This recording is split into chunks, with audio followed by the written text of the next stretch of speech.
এখানে ছাত্র দলের যারা এখানে বসে আছেন সকলের সঙ্গেই আমরা কারাগারে থেকেছি।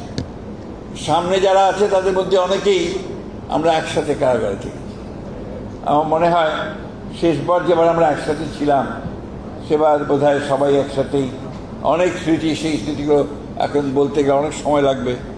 আমার শুধু আমানুল্লাহ আমানের কথা মনে আছে এই জন্যে যে তাকে 14 দিন নির্যাতন করার পরে যখন তাকে কারাগারে নিয়ে গেল তখন আমিও কারাগারে, তাকে এনে যখন আপনার কারাগারে সেই সেলের মধ্যে ফেলে দেয় তারপর যোগাযোগ করেন, জানতে হবে তাকে কোনো ডাক্তারের চিকিৎসা দেওয়ার সুযোগ দেওয়া হয়নি।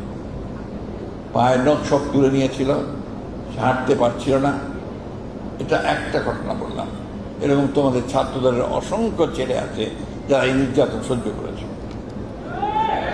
অসংখ্য। শুধু ঢাকায় না, সারা দেশে তোমাদের ছাত্রদলের ছেলেরা দেশে থাকতে না পেরে, গ্রামে থাকতে না পেরে ঢাকায় চলে এসেছে, রিক্সা চালিয়েছে, অটো চালিয়েছে।